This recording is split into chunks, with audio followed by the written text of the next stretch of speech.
Fala galera do canal Flamengo Sem Limites, bom dia, boa tarde, boa noite a todos. Eu sou Eduardo de Souza e este é o episódio número 13 do podcast do canal Flamengo Sem Limites. Hoje, episódio este gravado no dia 3 de julho desta segunda-feira. Hoje vamos analisar a vitória do Flamengo sobre a equipe do Fortaleza, placar de 2-0, partida disputada no último sábado, dia 1º de julho, no Maracanã, às 18h30, partida válida pela 13ª rodada do Campeonato Brasileiro, o grande Brasileirão. O Flamengo, como eu já disse, atuou em seus domínios no estádio do Maracanã, vencendo o Fortaleza por 2-0, numa partida que, a princípio, se imaginava ser muito difícil e, de certa forma, jogar com Fortaleza é muito difícil. Já havia falado sobre isso aqui. A equipe do técnico Vojvoda é uma equipe muito bem treinada, uma equipe de transição muito rápida e saiu assustando logo no comecinho do jogo, aos 10 minutos, quando o Thiago Maia faz um pênalti, né, no jogador do Fortaleza. Quem vai bater? Pikachu. Pikachu bateu mal, bateu a meia altura, não bateu na bochecha da rede. O Matheus Cunha voou e pegou. Por que eu comecei falando sobre esse pênalti? Porque é um pênalti que poderia ter mudado a história do jogo. Se o pênalti é convertido, né, a história do jogo seria outra. Provavelmente. Né? Poderia vencer, mas a dinâmica da partida ela se desenharia de uma outra forma. O Fortaleza seria um time muito mais retraído, buscando atuar no contra-ataque, justamente por ser uma equipe de transição muito rápida. Mas esse foi, talvez, o único grande susto que a equipe do Fortaleza levou à defesa do Flamengo. Um time que se mostra nitidamente, né, muito mais ligado, muito mais aceso, muito mais disposto quando atua em seus domínios, quando joga no Maracanã, com a torcida empurrando.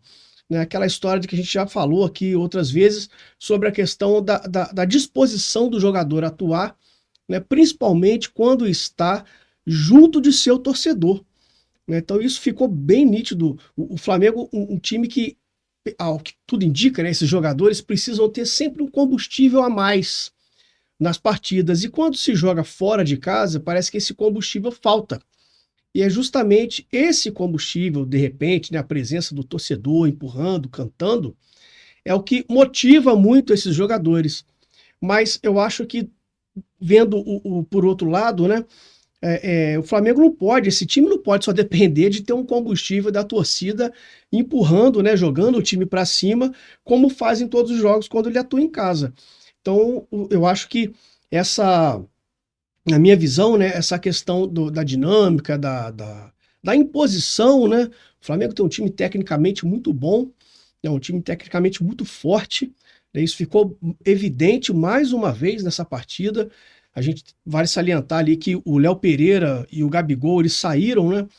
O Gabigol, inclusive, que fez um gol, abriu o placar para o Flamengo, um belo gol, por sinal, uma bola difícil, né? Que é o Arrascaeta cruza, mete uma bola de 3 dedos, a bola faz uma curva bonita, né? E o Gabigol consegue empurrar para dentro das redes ali no primeiro tempo e abre o placar de 1-0, e o que dá uma mostra, né, de como esse time tem uma capacidade técnica muito grande.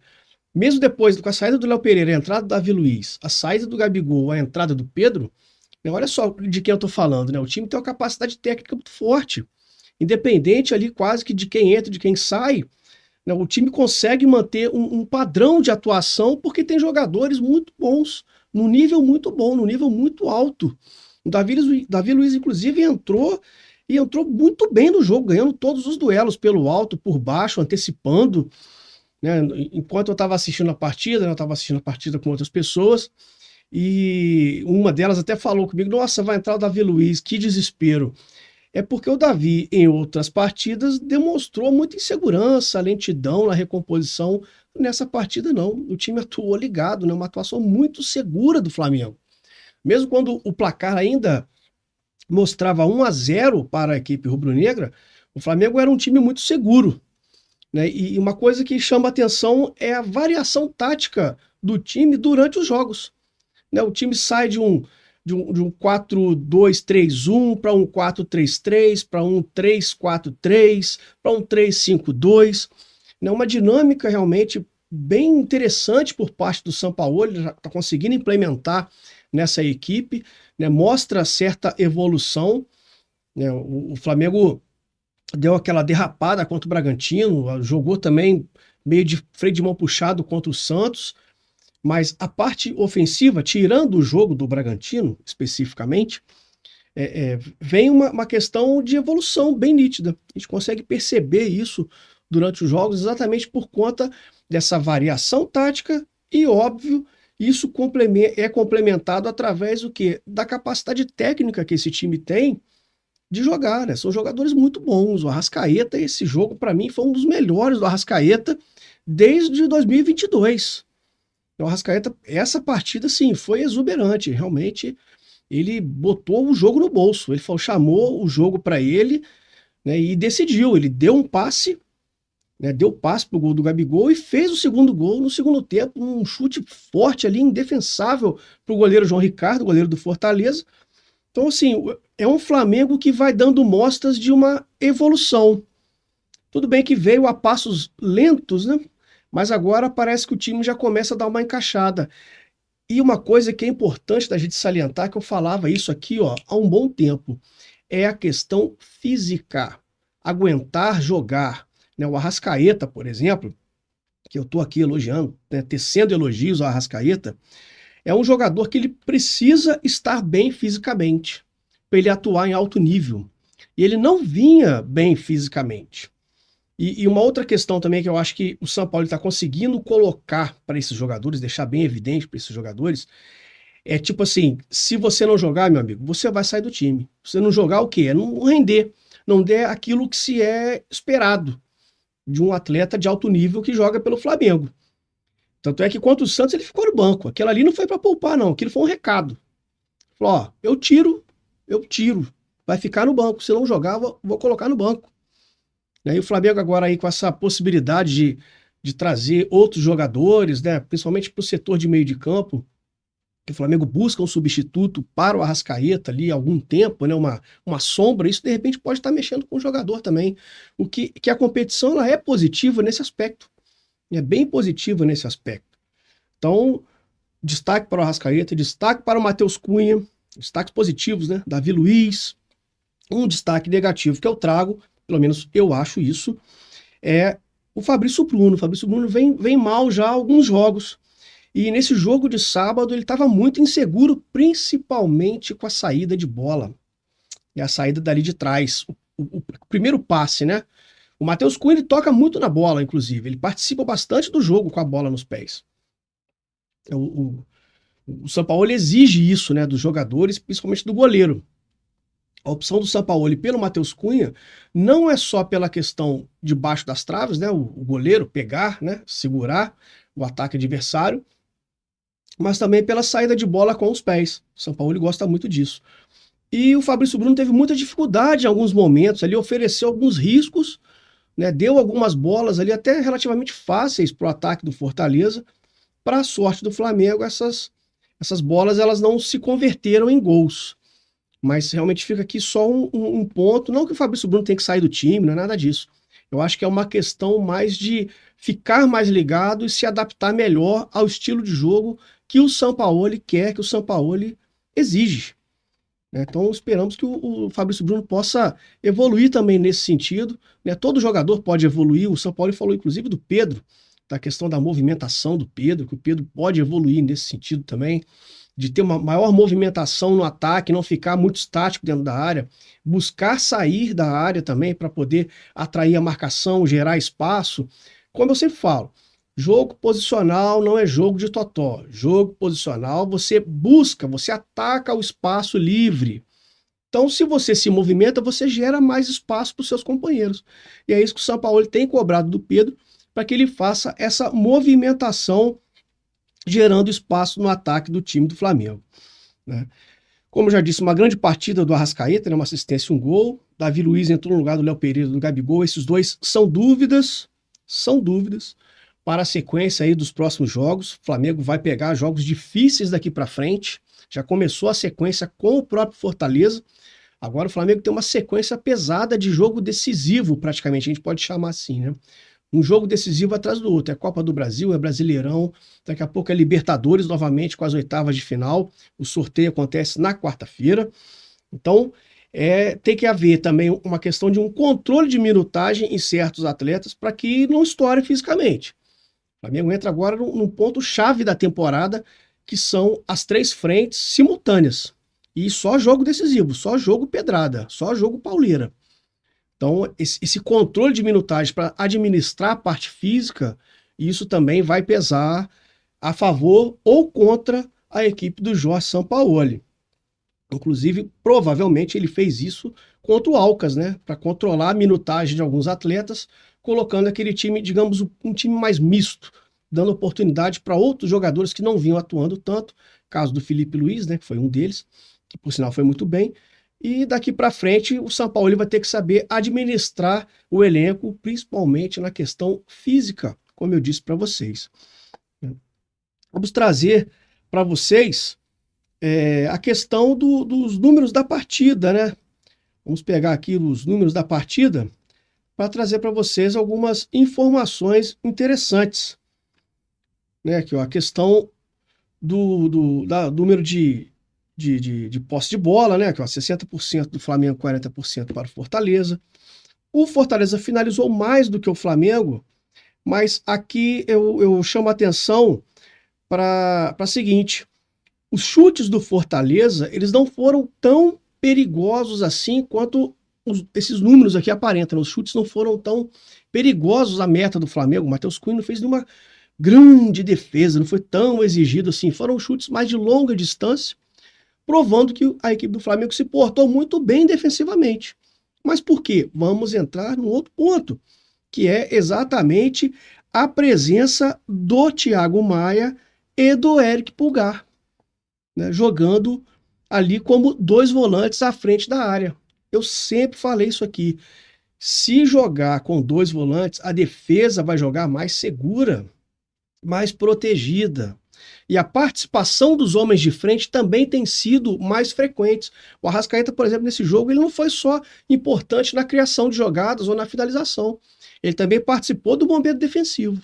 E é isso que se espera dos jogadores, todos eles. Todo mundo hoje do futebol participa do momento defensivo e ofensivo. Os zagueiros também vêm construindo a jogada de trás, né? Passando essa bola. Inclusive, contra o Botafogo, o Léo Pereira fez 2 gols, sendo que um deles, o Fabrício Bruno, foi quem cruzou. Ou seja, um zagueiro cruzando para o outro. Então, esse entendimento da importância da dinâmica de jogo, né, faz toda a diferença. Então, essa finalização, esse número de finalizações do Fortaleza não demonstram que o Flamengo estava frágil defensivamente. Tanto é que o placar foi 2-0. Né? Tirando ali o lance do pênalti, uma ou outra jogada ali, que como falei, o Fabrício Bruno deu mole e tal, mas o Fortaleza não foi tão incisivo no ataque, o Flamengo não sofreu tanto como vinha sofrendo em outras partidas. Mas muito porque, em função do time estar jogando mais ligado também. Né, que, ó, 14 faltas para o Fortaleza, 13 para o Flamengo. Cartões amarelos, 2 para o Flamengo, inclusive um deles para o Eric Pulgar. Então o Eric Pulgar automaticamente está suspenso do jogo de sábado contra o Palmeiras, atuando lá no Allianz Parque. O Flamengo vai jogar contra o Atlético Paranaense na quarta-feira e pega o Palmeiras na sequência, jogando lá em São Paulo, jogo dificílimo também, sem Eric Pulgar. Vamos ver como o Sampaoli vai administrar também essa questão, não só da controle de minutagem parte física, mas também essa questão da suspensão, principalmente no caso do Eric Pulgar, que hoje é um jogador fundamental no esquema do Jorge Sampaoli, sem dúvida. Tá? Mais uns números aqui, ó. Finalizações de dentro da área, 7-7. Finalizações de fora da área, aliás, que eu falei, 7 do Fortaleza, 3 do Flamengo, ou seja, metade daquelas finalizações do Fortaleza foram de fora da área. ou seja, não tinha muito espaço para entrar dentro da área do Flamengo, então tentaram chutar mais de fora da área, e quando o Flamengo também abre o placar, ele passa a tentar jogar numa transição um pouco mais rápida, né? Número de passes, o Flamengo trocou 550 passes contra 361 da equipe do Fortaleza, né? O Flamengo desarmou mais do que o Fortaleza, ó, 19 contra 14, mesmo ficando mais tempo com a posse de bola, o que mostra mais uma vez, evidencia mais uma vez, como o Flamengo foi mais rápido, foi mais, digamos assim, brigador, né, na partida. Brigador no sentido de lutar pela bola, de competir, o que a gente vem falando também há algum tempo. Né, o que faltou naquela partida contra o Bragantino, né, competir, jogar o jogo, saber jogar o jogo. O Flamengo soube jogar o jogo contra o Fortaleza, incomodou bastante o Fortaleza. O Fortaleza não ficou à vontade para praticar o futebol que está acostumado a jogar. Com isso, o Flamengo exerceu a sua capacidade técnica em cima do time do Fortaleza, que é muito bem treinado, repito novamente, e o Flamengo sai com essa vitória importantíssima, 3 pontos mais, né, na tabela de classificação, mas mesmo assim o Flamengo continua, né, em terceiro lugar, porque o Grêmio ganhou. A gente vai ver aqui agora a tabela de classificação após essa partida. O Botafogo, que venceu o Vasco por 2-0, continua na primeira posição. O Grêmio vem logo atrás, fez um gol no finalzinho contra o Bahia e está com 26 pontos. O Flamengo é em terceiro com 25. O Palmeiras, que é o próximo adversário do Flamengo, com 23. O Bragantino, que vem subindo, ganhou do Corinthians também por 1-0 lá no estádio do Corinthians, 23 pontos. Fluminense, que perdeu para o São Paulo, aqui foi um confronto direto, né, 21-21, sexto e sétimo, respectivamente. Internacional com 21, Atlético Paranaense com 20, Atlético Mineiro com 20 e Fortaleza foi adversário do Flamengo com 20 pontos. Então, essa é a tabela de classificação do Brasileirão até essa rodada. A próxima rodada promete ser muito interessante, porque os 8 primeiros classificados vão ter partidas diretas entre as equipes que estão nessa faixa da classificação do Campeonato Brasileiro. O Flamengo pega o Palmeiras, o Grêmio pega o Botafogo. Então nós vamos ter vários confrontos que podem contribuir para a mudança, para dar uma dinâmica maior nessa tabela de classificação. E o jogo do Flamengo é extremamente difícil, como eu disse, vai pegar o Palmeiras, mesmo que o Palmeiras não venha atuando de uma maneira muito segura, muito correta, mas continua sendo um jogo muito difícil. Passar aqui para vocês 3 noticiazinhas aqui, né, que surgiram principalmente hoje, né, depois do jogo e hoje, né, o Marcos Braz e o Gabigol discutiram, né, ali no intervalo do jogo, porque o Gabigol reclamou que a sua contusão, né, que fez com que ele fosse substituído, ela havia sido causada pelo gramado do Maracanã. Um gramado muito ruim, novamente, né? A gente vem falando isso também há algum tempo, desde o ano passado, desde o ano retrasado, o Maracanã realmente com um gramado horrível pela sequência de jogos que ocorrem no estádio, então fica muito difícil. Os dois ali trocaram xingamentos, né? Teve grito, o Gerson teve que dar uma apaziguada. Então a ver aí qual vai ser a resolução, né, desse entreveiro ali entre o gerente, o diretor de futebol do Flamengo, o vice-presidente de futebol, que é o Marcos Braz, e talvez o maior ícone do Flamengo aí nos últimos 4 anos, que é o Gabriel Barbosa, o Gabigol, né? Muita gente acusando de um lado, acusando do outro nas redes sociais, mas o fato é que também fica uma situação muito complicada, porque o Marcos Braz, bem ou mal, é o chefe direto do Gabigol. Né? A forma como se comunicam, isso interfere muito também nas relações. Mas isso só deixa transparecer o quê? A falta de comando que existe dentro do Flamengo. Isso é a total transparência da falta de comando que existe dentro do Flamengo. Vamos ver como é que vai se desenrolar essa situação. O Luiz Araújo ele foi apresentado oficialmente na tarde de hoje, segunda-feira, dia 3 de julho, e o Alan já havia sido anunciado no final de semana, 2 reforços aí, o Luiz Araújo já era certo, né, há algum tempo, hoje foi apresentado oficialmente, e o Alan deve ser apresentado durante essa semana, hoje já pousou para foto com a camisa do Flamengo, com o Sampaoli, né, foi um pedido do Sampaoli, um baita de um reforço. Não foi barato, mas é um jogadoraço. Esperamos que ele esteja bem fisicamente para render e com certeza, se estiver bem fisicamente, vai contribuir e muito para esse meio de campo do Flamengo. Como eu já disse, na minha opinião, o Thiago Maia tem que sair do time para entrar o Alan, se o Alan estiver bem fisicamente. Repito, espero que esteja, né? Na apresentação do Luiz Araújo, o Marcos Braz deu uma derrapada, né, usou termos homofóbicos ali, né, ele falando sobre a questão do suposto, né, assédio ao Alan, do Atlético Mineiro, né, que muita gente estava dizendo que o Flamengo estava assediando o atleta, assediando o jogador. Ele, para se defender, ele usou o termo homofóbico ali na entrevista coletiva hoje, na apresentação do Luiz Araújo. Foi bem delicado, foi bem mal educado, eu posso dizer assim. E depois ele viu a besteira que fez, foi lá e pediu desculpa antes de terminar a entrevista coletiva na apresentação do Luiz Araújo, né? Mais um detalhe aqui somente para a gente fechar, né? O Flamengo vai encarar na próxima quarta-feira, como eu disse para vocês, às 21h30, o Atlético Paranaense, partida válida pelo jogo de ida das quartas de final da Copa do Brasil, um adversário que o Flamengo vem enfrentando aí nos últimos 4 anos seguidamente. Esse é o 5º ano consecutivo que o Flamengo vai encarar o Atlético Paranaense em confrontos de mata-mata. Inclusive está 2-2 nas eliminações e as vitórias aí está 2-2 para cada lado.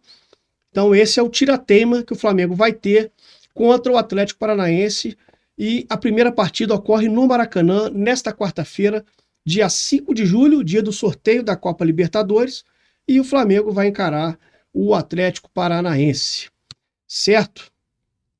Então é isso, galera. Para esse jogo a gente vai trazer um outro vídeo falando um pouquinho mais a respeito desse assunto. Provavelmente trarei um outro vídeo também falando sobre os esportes olímpicos do Flamengo, né? Outras modalidades. O Flamengo foi campeão no último final de semana do Brasileiro de Remo. O time de vôlei, vôlei feminino, né? O Sesc Rio Flamengo voltou aos treinamentos. Tem chegada de 2 atletas, né? Manteve a base do time que chegou, foi bem nessa última temporada que passou. O Flamengo chegou até a semifinal. Então eu vou trazer um pouquinho mais de informação a respeito desses assuntos. Pedir para vocês mais uma vez, se inscreva no canal, acione o sininho para receber as notificações. Escute também nas outras plataformas disponíveis aí de podcast. Beleza? Então, galera, é isso. Se cuidem e saudações rubro-negras.